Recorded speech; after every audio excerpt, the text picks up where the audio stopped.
Hello, good morning. It's Wednesday, 8 a.m., coming to you live from San Diego, and I'm so excited to answer questions from Become Euphoric students, Become Emboldened students, and my personal clients who are transforming their relationships with alcohol and completely up-leveling their lives to build ones that are more aligned with their true souls, their true callings, what they really want to do on this planet, and who they want to really be on this planet. It is the bravest work in the world, and I couldn't be more proud of the people I get to work with every single day.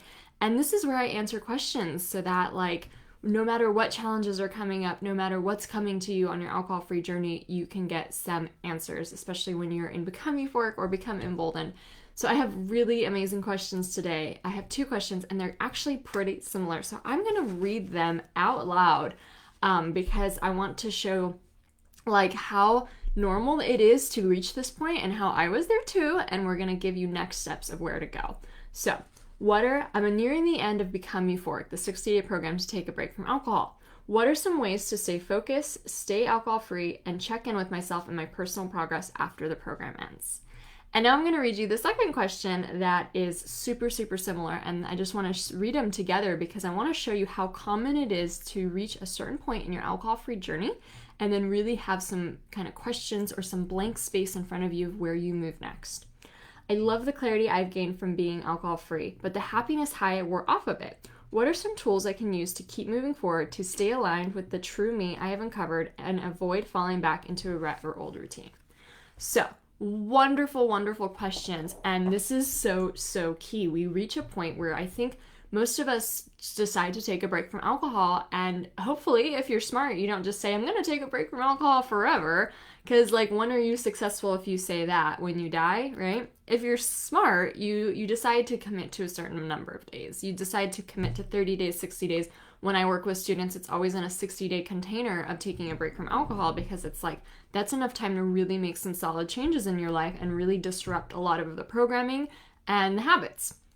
So you get to a point where you're at the end of 60 days and it's been completely new experience. Everything you've done has been just a complete rewrite of who you've been, who you are, how you carry yourself, what your routines are. You get more energy, you have more motivation to be present with the people you love the most, you have more energy to work out. Maybe you feel a reconnection with your intuition starting up again. Maybe you're starting to write more, to journal more. Maybe you're starting to meditate more. Maybe you're starting to just sit outside more. It's these beautiful things that start unfolding. And then you get to a point where you're like, well, yeah, but what's next? What am I supposed to do? Am I supposed to carry on this with forever? How do I move forward? How do I keep this momentum going and not fall back into kind of old routines? And that's where the second question kind of comes in, because obviously I think when we remove such a toxin, such a depressant as alcohol from our system, all the ways it negatively affects our brain chemistry, our homeostasis in our body, all of our organs, all of this stuff, we rebound and we feel good. When we're not feeling hungover anymore, we experience what's called a pink cloud phenomenon. And this pink cloud phenomenon literally makes you feel really high and euphoric and happy because you're so excited to be waking up every morning feeling so amazing.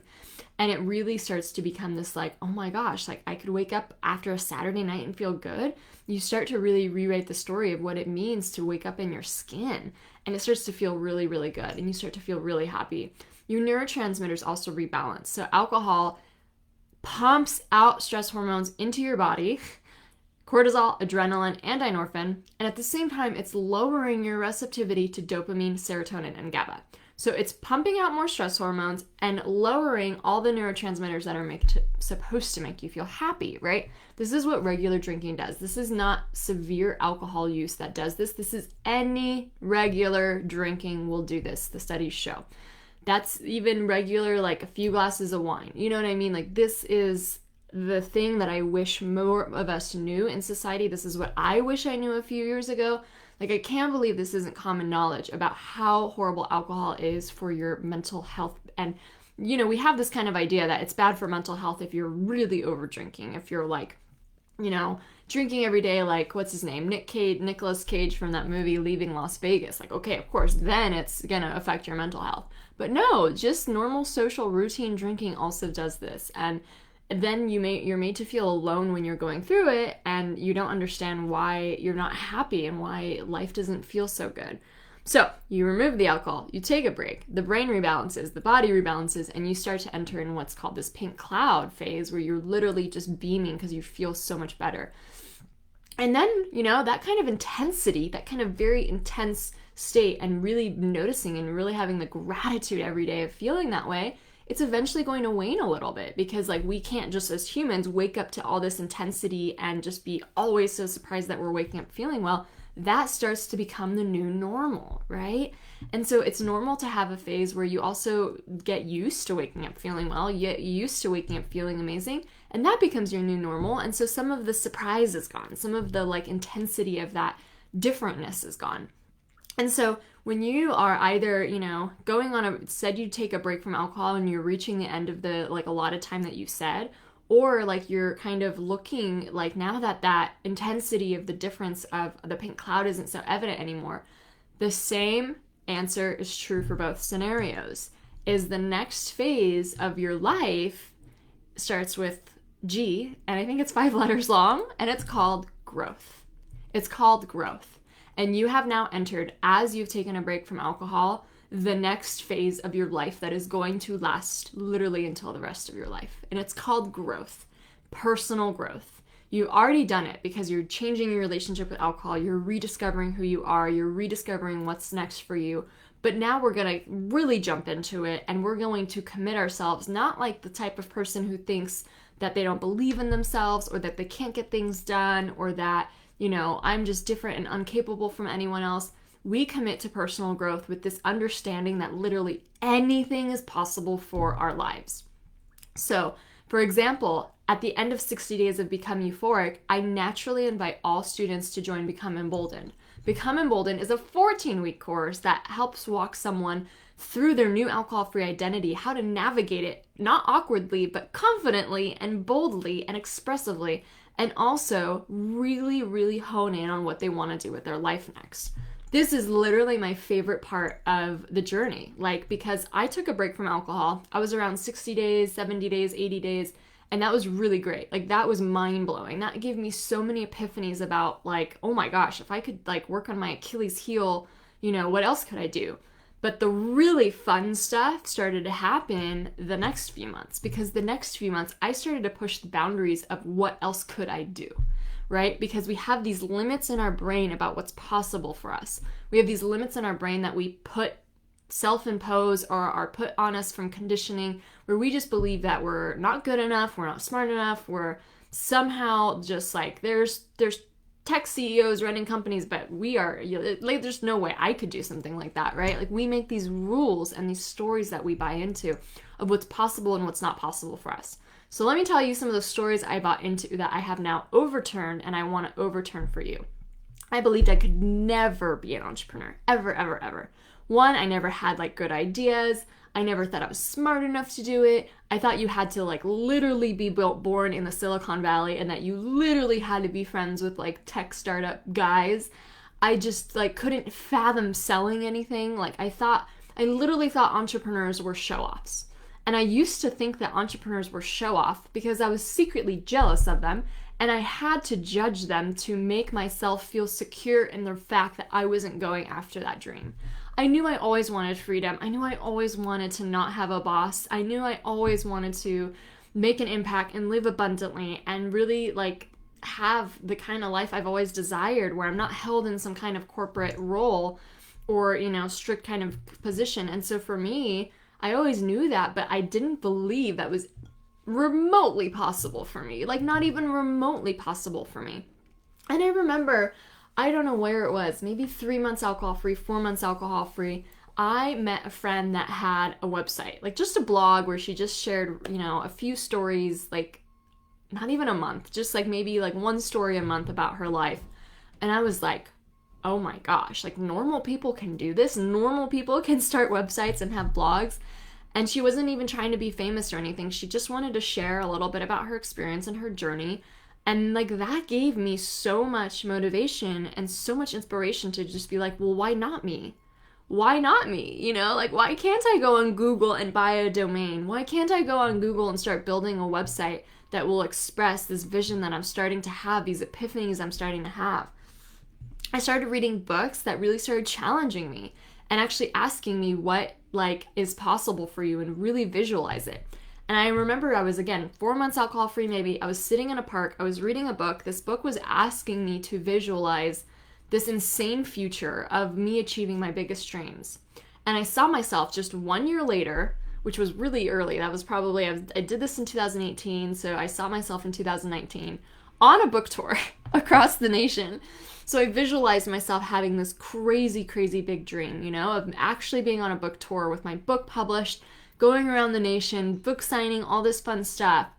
And the thing is that's so crazy about that vision that I had for myself is it was crazy audacious. I mean, there's no way I was on a book tour in 2019 around the nation signing books, you know what I mean? But it wasn't that audacious because my dream just took a little longer, but it's still happening. And I still have been working on it to make it happen. And I did get a book deal, and I do have a book coming out, and I will be going on tour as long as COVID tames down. I will be doing all those things. And it's crazy because I won't do it till 2022, but the audacity that I had to actually put my dream down on paper and have the audacity to say that this could be a reality for me literally changed my brain. And it changed my brain from believing this is a pipe dream to this is possible. Now, again, did it take me 1 year to create that dream and make that a reality? No, it took me 4 years. But who the hell cares? I mean, our time on earth is going to pass by either way. Who the hell cares if your dream takes a long time to accomplish? What else are you going to do? Eat crisps on the couch and watch TV and drink wine? What else are you going to do? This is your life. This is what you're meant to do. So the next phase, to either get out of a hump of not feeling so much of the high of the pink cloud, is to 100% double down on your growth, 100% double down on your dreams. And I walk clients through this. And after Become Euphoric, I offer Become Emboldened. It's a 14-week course. We just launched it. We just have a whole new round of students in the course. I'm so excited. But that walks you through really getting the clarity and the inspiration and the know-how to take those kind of visions in your mind, or even have the visions in the first place, and then know what the next right step is, and know what the next right step is. And none of these things are done in miraculous black and white overnight things. They're baby steps. They're the littlest baby steps. All I did was buy a domain. All I did was tinker on a website. All I did was finally publish it. All I did was finally make one Facebook post that said, I'm going alcohol free, and this is I want to help people with this, and I put it out in their world.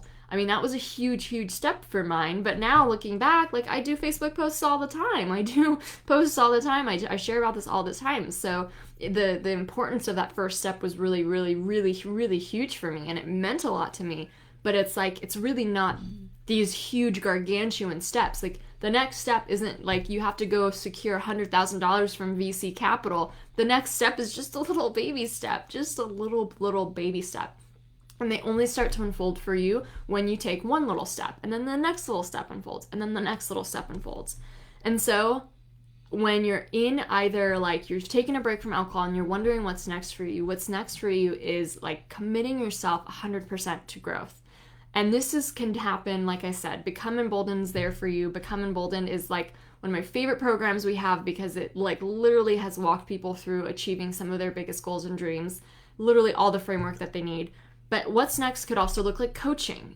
I started investing in personal coaching in my first year alcohol free, and that changed the whole my brain completely, What's next is also, if you want to go a different route, is just to commit it through yourself. Make a game plan, a DIY game plan for yourself. These are the books I'm going to read. These are the podcasts I'm going to listen to. This is the morning routine I'm going to commit to. So if you don't already have a personal hour to focus on your growth, and even an hour could be a long time, 30 minutes is great too. If you don't have that time to focus on your growth, that is something to really, really work on right now. Every day or every weekday, whatever, it doesn't have to be perfect, you guys. I work this much amount of time on my personal growth. And your personal growth is usually fun because you're either visualizing or you're reading something really great or you're listening to a podcast. And it's time that you're really looking to expand your mind and start expanding what you believe is possible for you. If you have no idea what's next for you, whether it's a new career move or a dream you want to actualize, Like, the more quiet time you can give yourself, the more solitude you can give yourself, the more time in nature you can give yourself, the more you're going to start getting those answers. Carry a journal around with you and use it every single day, right? And these answers start to pop up. And if you start to know that there's a nugget there, and you're not sure what it is, you're not sure what it's going to look like, you're not sure how it's going to, really manifest, but there's something, there's some kind of desire there. Your desire is a gift. Your desire is a gift from God, or whether you call it the universe or source. Your desire is a gift from the divine. You would not have desire and dreams in the first place if they were not meant to be manifested by you. In fact, they came to you because you are the exact person on this planet who is meant to manifest them. Nobody on this planet has your experience. Nobody on this planet has your perspective. Nobody on this planet has your mindset. Nobody on this planet has your voice. You have never been on this planet before, and you will never be on this planet someone like you ever again. And so when we have desire, when we have longing, when we have dreams, these are literally gifts for us to achieve those things. Because through achieving them, it's not necessarily the dream itself that's like, that it's not the outcome, it's not accomplishing the goal that necessarily like changes you and puts you on a different place. It's who you become in the process, right? Like, who I've become, not only going alcohol free has radically changed me and my mindset and my personality, but also becoming an entrepreneur, and is like being an entrepreneur like the only way to do that, or the like only worthwhile way to like make a living? Of course not, right? But that's the vehicle I chose to grow me. And it's been growing me a lot. And it's fascinating because I just look back at the moment I decided to take a break from alcohol as this crazy growth journey I've been on. And sometimes a growth journey kind of looks like a sideways corkscrew, because you revisit things and you revisit things and you get more evolved as you're revisiting them, if that makes sense. Like, you grow as a person, and sometimes things come back, fears come back, or doubts come back. But you've like reached a new level and you see it differently and you think about it differently. I will read books that I read just 6 months ago, even 3 months ago, and I will reread them and I will absorb it in a completely new way. Not because the book is different, but because I have changed so much in those 3 or 6 months. I look at things differently. I read things differently, right? It's fascinating because I've been on a growth journey ever since 2018, early 2018, February, when I took my first break from alcohol, or second break from alcohol. And there's been massive growth that I went on my first year alcohol free, but I'm actually now just looking back at this last 6 months that I've had, and probably these last 6 months I've had more growth than any other time. And that just astounds me. It's like, I've already done the work to become alcohol free. I've already done the work to become an entrepreneur. I've already done the work to like go and chase my dreams and achieve them. And I'm growing more now than I ever did then. And I was really growing fast then. It's just like a testament to the beauty of human progress, the beauty of human growth, the beauty of how we can evolve our minds and our mindsets. Everything in our mindset is usually absorbed through childhood, absorbed through our experiences as young kids and adolescents. And it comes with so many lenses and filters about why we can't have the life we want. I shared this, this was shared with me recently from an incredible woman named Melissa Griffin.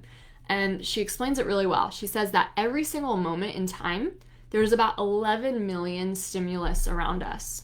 So like, the light looks like a little bit like this. The green is reflecting on this way. There's titles on books in front of you. There's stuff happening, right? There's like 11 million bits of information at any given point all around us. And our brain can only process like 50 of those. So which 50 of those does it choose? Which 50 of those is your reality? Which 50 of those is what you make the story of your life, right? And so what we often do is we make these stories that are disempowering to us. We create stories in our lives about why we can't, or why we have to stay stuck, or why we can't express our dreams and desires with the people that we love, or why we couldn't go for that change, right? Like, we buy into, our entire worldview is crafted by this lens and this filter that's not necessarily accurate to reality. And so the process of personal growth is literally expanding your mindset. And it's expanding your mindset to one level. And then you go to another level. And you keep growing and you keep growing. And like I said, like a corkscrew, sometimes you'll revisit the same things, but you will have been evolved because you did it. So like I mentioned, I have grown more in the last 6 months than I ever did. And that astounds me so much because I'm already 3 years alcohol free. I already have a business. I already have a book coming out. I've already achieved so much and grown so much. So how is it possible that I've grown more in the last 6 months? It's because I continually focus on my personal growth. It's because I'm obsessed with it. I work with coaches all the time. I usually work with 2 coaches at a time, one personal coach and one business coach. I will attend masterminds a lot. I will go to conferences when I can with COVID, but I'm doing them online right now. I will do programs. I will do courses. I read voraciously, right? I read 60 to 90 books a year. I listen to podcasts all the time. I listen to people who motivate and inspire me all the time. This is my life. And it's worthwhile because growth is one of the deepest human needs we have. Everything in the universe is either growing or dying. Everything. The universe is expanding. Trees are either growing or dying. And what ends up happening when we get stuck and we're not growing is it feels, even though everything on the surface is fine, even though the job is fine, the marriage is fine, the kids are fine, everything's fine, when we're not growing, it literally feels like we're dying because we're stuck, because we're not evolving our mindset, because we're not growing and going further. And so the 2 questions I got today from Become Euphoric students are just so incredible because when I was around 60 days alcohol free, I kind of had to decide, where am I going to go from here? And I remember it being a very open-ended question for me. I was not committed to being alcohol free at that point, and I was like, well, I guess maybe I'll drink here or there on vacation or special occasions. And in that, I made such an evolution in thinking because I was just like, what if I just kept going? I had an opportunity to drink at around 70 days alcohol free, and I just decided to myself, all of this growth, all of this appreciation, all of this gratitude, all of these epiphanies will vanish the second I have that beer. What is that freaking beer worth? Is it really worth sabotaging all of this growth? And I decided that it wasn't. And so I kept going. And since then, I've literally invested in my personal growth so much that some of my wildest dreams have come true. So that is what's next for you. That is what's next for you. And I walk students through that and Become Emboldened if you're ready for that. I also do that in private coaching. And you can also DIY it with books, podcasts, all the stuff, right? There's no excuse to not focus on your personal growth and to not visualize the future of what you want. Now that you've taken a break from alcohol, you know that literally anything is possible for you because you've achieved and accomplished and surpassed your Achilles heel. If you can do this, you can do anything. So my instruction for you right now obviously is growth, and there's programs, there's all this stuff out there for you.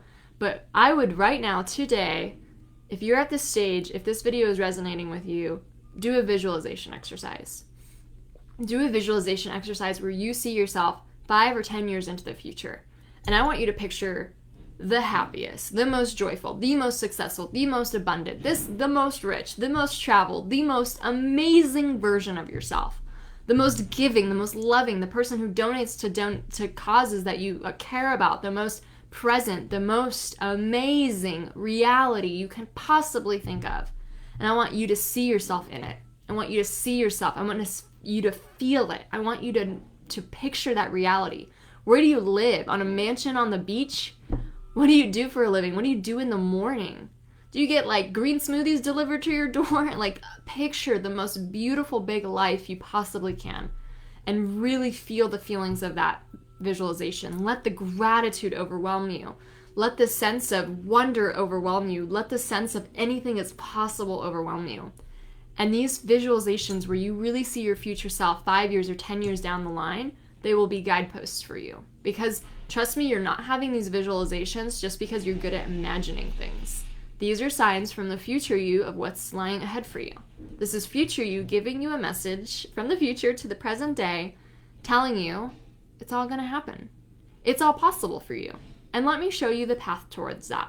I will show it to you in baby steps. I will show it to you in nudges from your intuition. I will show it to you in little signs from the universe. But I will show you how to get here.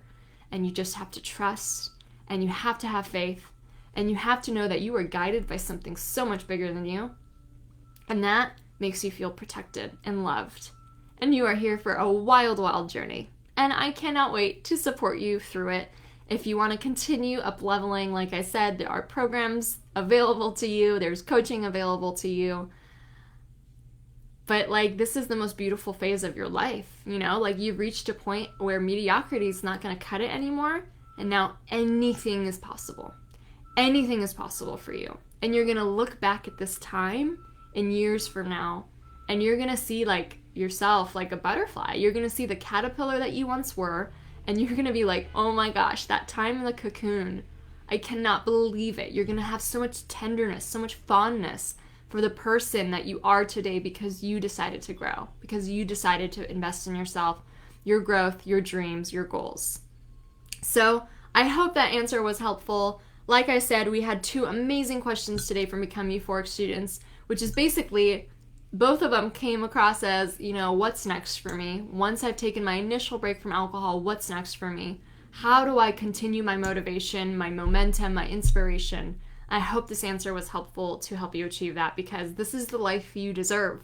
You deserve to live an expansive, bold, abundant, joyful, passionate life. It is your birthright, it is your destiny, and there's little signs all around you all the time pointing you in the right direction. And you just have to sometimes get quiet enough and in nature to be able to listen to it. So I hope that was helpful. I cannot wait to see you next week, next Wednesday at 8 a.m. If you have any questions for me for the next live, please use the form in your course in either Become Euphoric or Become Emboldened to ask. I'm so passionate about helping dreamers like you achieve their dreams, achieve the lives that they were meant for, the abundant, happy lives, because when we live this way, when we live passionately and joyfully and really knowing that we're chasing our purpose and meaning and fulfillment, we show others that it's possible. We show others that they can do the same. And what does this world need? More disgruntled, stressed out, low, sad people who feel like there's no meaning here on this planet, just on a hamster wheel? Or do we need more people who are alive and giving and passionate and joyful? You are the example that other people need. Never forget that.